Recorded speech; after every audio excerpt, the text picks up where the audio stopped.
When we return to our planet, the High Court may well sentence you to torture. He likes movies, we like movies. Septum Sin versus the Wild. Septum Sin versus the Wild. Septum Sin versus the Wild.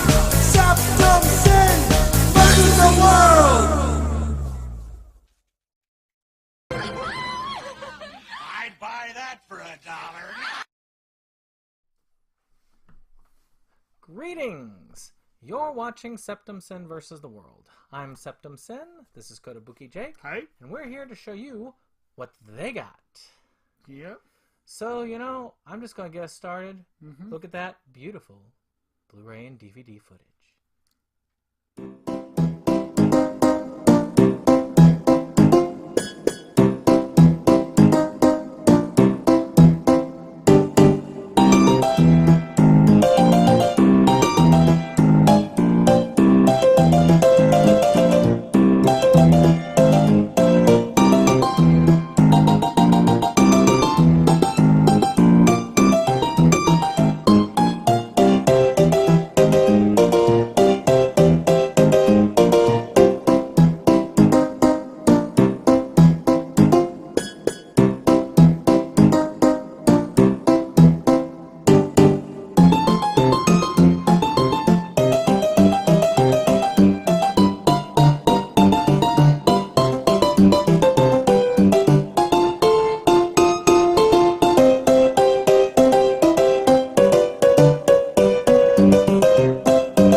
We had a lot, but of course, Not really. no Gundam. No, no. Wow. There's a lot of nothing this week, it seems. And a little bit of something. And There's a lot of freaking re-releases. I'm going to start with a sequel to something I haven't seen. And mainly, there's going to be a lot on this list that I'm going to be mentioning very briefly. It'll be like, here's this, Yeah. okay, on to this. Let's be a short video. So, Happy Death Day to You is coming out. And the only reason why I'm putting this out is because, the original one came out like last year. And it's a, Groundhog Day with murder. And Essentially. And there's a sequel already out. And it came to theaters. And now it's released on Blu-ray. So in 6 months we'll have the third one? I don't think it was that quick of a turnaround, but it was close. It's just insanely quick, because this time last year we were talking about the first one. I've actually heard good things about Happy Death Day. I don't know if I'll get to it anytime soon, but... Just makes me wonder when they throw a sequel in there that quickly. Right. Oh well. So, my first... Well, if you make it, they will come. Yeah. So, the first one I'm going to talk about, of course, is... I really honestly didn't look at this re-release, so I don't know what the particulars are. But there's a re-release of Kevin Costner's classic Field of Dreams. If you build it, they will come. Everyone knows that line. It is a really good film. It's a little cornball. It's definitely, but you got Kevin Costner, James Earl Jones, baseball. It's like the old American film, but... Never seen it. He is a slacker. I've seen it a few times, and I like it. It's a fun one. I believe I have it on DVD, and I'm due for an upgrade, so, but I don't know if this is the upgrade I need, or if I can just wait until Criterion puts it out. Only $50. Now, if Criterion puts it out, I'll wait till I can get it for a lot less. Now, this one I just found entertaining. Yeah. I know it's on the heels of the Avengers. I even put it on my wish list because I said, this would be fun. Right. We see these kind of Russian superhero releases. Is this a Russian release? I think it is. I read the thing, and it's like this Russian city or something like that that they're taking place in. And it's just, to me, it's the timing is too good. It's called Valentine, the Dark Avenger. It's just, it's one of those campy superhero type movies. Mm-hmm. And it's more of just vague interest. It goes down to $5. I probably will pick it up because it's going to be one I think just looks entertaining to me. Interesting. So, speaking of high-quality films that are due for a Criterion release, actually, this one is due for a Tinfoil collection release. It definitely is. This week sees a literal run-of-the-mill re-release. I say literal because it's Mill Creek releasing of Anaconda. Anaconda is an incredibly inaccurate film, but it does feature a very fetching Jennifer Lopez and a very amusing performance from Jon Voight. So, it's worth a watch, but don't take it seriously. And I'm not rushing out to get it for my collection, but, if I can find it for $3 or $4, I'll probably get it. I'm not upgrading for it. There's no real special features of note. I have all the Anaconda movies and all of the Lake Placid movies and the Lake Placid versus Anaconda movie. Which, the title just makes no sense. Yeah. Take it literally, and Anaconda gets released in Lake Placid, freezes when winter comes. But it beats the lake's ass during that time place, Okay. So, another re-release. You see a pattern here? Yes.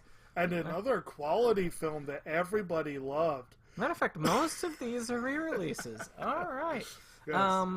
This is Godzilla, 1998. I have a copy of this one as well. I didn't feel like digging through to get it because it's a DVD standard copy. And this one isn't going to make me get it. But for you Godzilla fans, you might not have liked this one either. either. And you Matthew Broderick fans. Because it was that different Americanized take on Godzilla. Wasn't the rubber suit. I remember when Godzilla 99 came out right after that, and it was the rubber suit stuff again, and everybody was like, yay! Wait a minute. Is this not the... Oh, wait. 99 was the Broderick one. What's this one? 98 was the one where you had the CG Godzilla. 99 was the rubber suit Godzilla. Wait a minute. Maybe I'm getting them mixed up. I could have sworn 99 was... No, the one I'm thinking of, I guess, is 98. But, I don't know.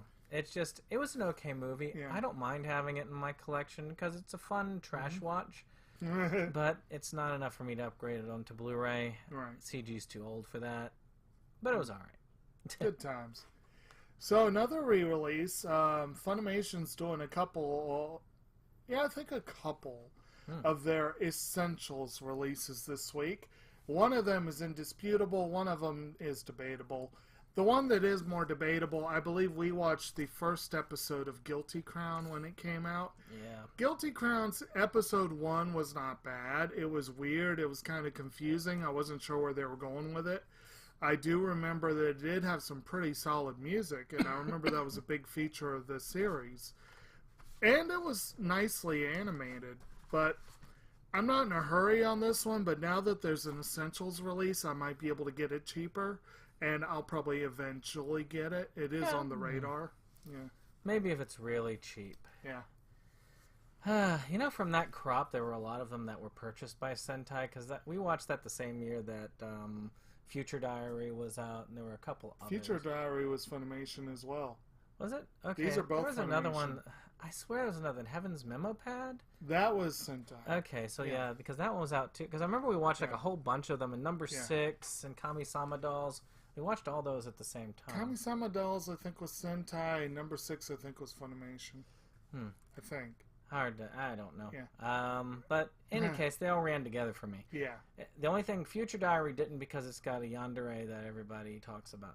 Oh, man, she has become a meme unto her own. Speaking of yandere, we've got some disgruntled zombies in Ghosts of Mars. Getting a Blu-ray release, an upgrade. Another one that I have the DVD for.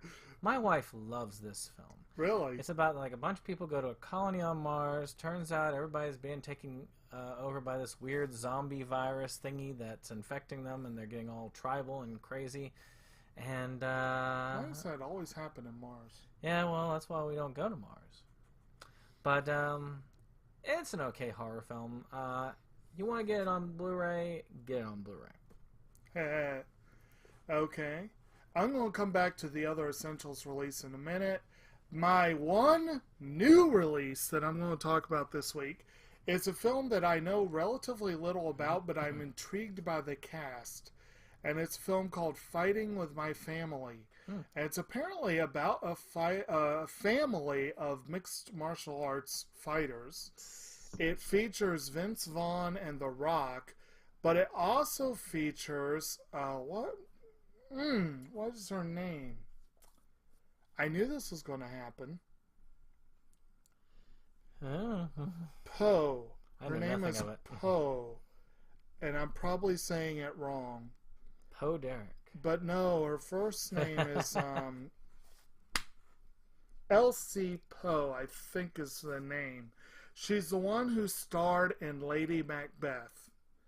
And that was a very interesting, weird film. Tedious to watch, but very interesting, and her performance was phenomenal. And the idea of her in this completely different looking film intrigues me. So I kind of want to see this one now. I just don't know when I'll get to it. I'm going to have to look that up while you do this one. Alright, well, you know, Backdraft re-released last week. Backdraft 2 this week. I don't really know anything about it. For all I know, this could be its first release. That's it. I'm pretty sure that one's a re-release. I feel like I've seen it in like discount bins and whatnot. Not like I really paid any attention. Well, you know. Okay, this is going to bug me. No. Backdraft 2 came out this year. Florence Pugh, that's her name. Florence Pugh. Get on with it. Yes, get on with it. Oh, I am enjoying this scene. Get on with it! And of course, Lana Headey's also in there. Nick Frost. Okay, like I said, a weird freaking cast. I'm going to have to see that. Okay, what happened? Oh, wow, really? Yeah, this year. May 14th. So, actually, it debuts. Yes, wow, next so week. that must be why they did the original. Yeah, that's what I was thinking. They re-released the original form. Good times. Now, one re-release that is truly worth paying attention to. It's one of the ones that actually deserves the Essentials moniker from Funimation. Of course, when Bandai America folded, when Bandai shuttered all their American operations, a lot of shows went up in the air, and a few of them still have not come down. Yeah. Quite a chunk of them went to Funimation, and one of them was a famed KyoAni production about otaku and the people who have to put up with them, called Lucky Star. And of course, Izumi Konata is the ultimate otaku, and she's one of the great characters in anime. This is a fun show. It is, you can tell, the art style is like ultra Chiba form art style. It's a really fun show, and it's worth watching if you have any appreciation for otaku culture or anything like that. It definitely, but it's basically when people think of slice of life shows that actually connected with American audiences, this is one of the few that did. I like slice of life shows, but a lot of people don't. But you've got all of the special editions. I have the original Bandai special editions. His edition. You talk here, about space wasting. Yes, this is how much his edition takes.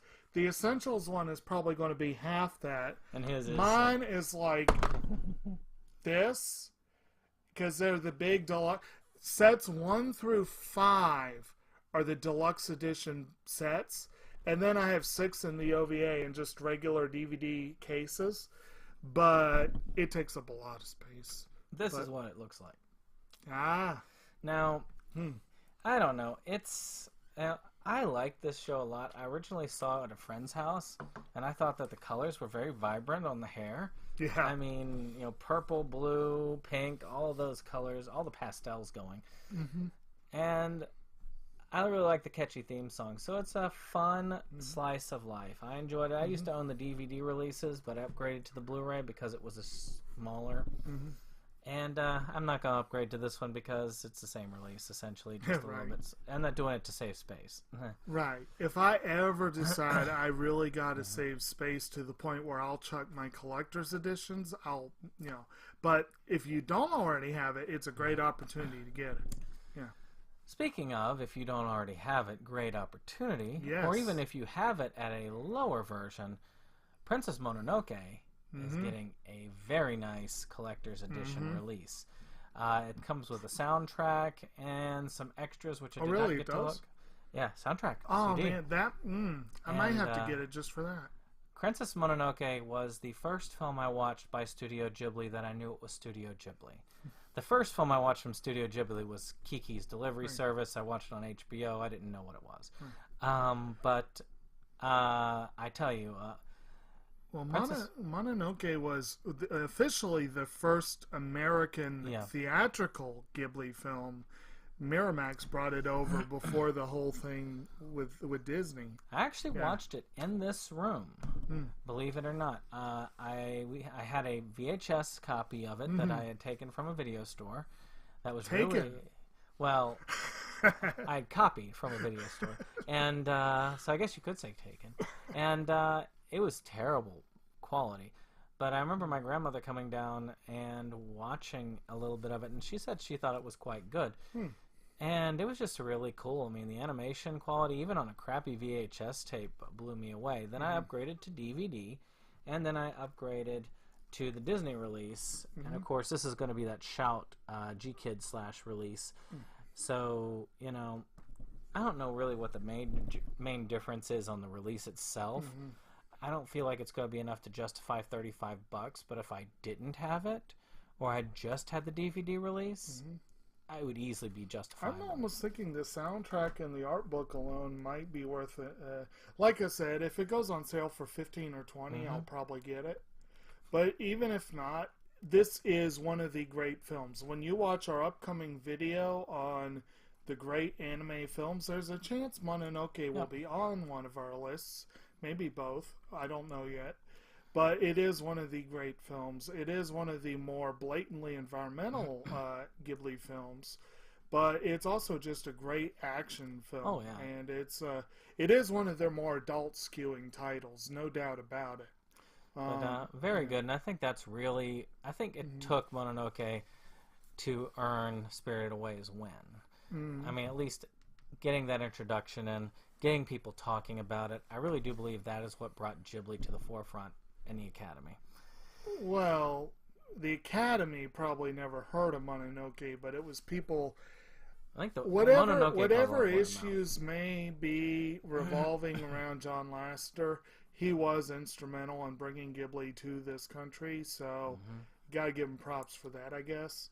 But he was probably, I'll wager, he probably saw Mononoke and said, oh man, we got it, But at any rate, so that, like I said, we did not have a whole lot to cover this week, but those are some, couple of them are really cool. We covered a number of titles, it's just that we covered them really fast. Yes. All right. And of course, some of them are Backdraft too. Yes. All right, well, I hope you enjoyed this. Tell me what's on your list. And, of course, we'll see you on the next one. Hi. Goodbye.